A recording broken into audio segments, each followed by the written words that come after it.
দ্বিতীয় সন্তান হইলে বেশিরভাগ মায়েরা প্রথম সন্তানরে অবহেলা শুরু করে।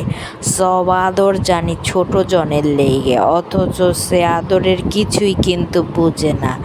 আর যে বোঝে সে বড়জনকে কথায় কথায় ডাক দেওয়া বকা দেওয়া চলতে থাকে।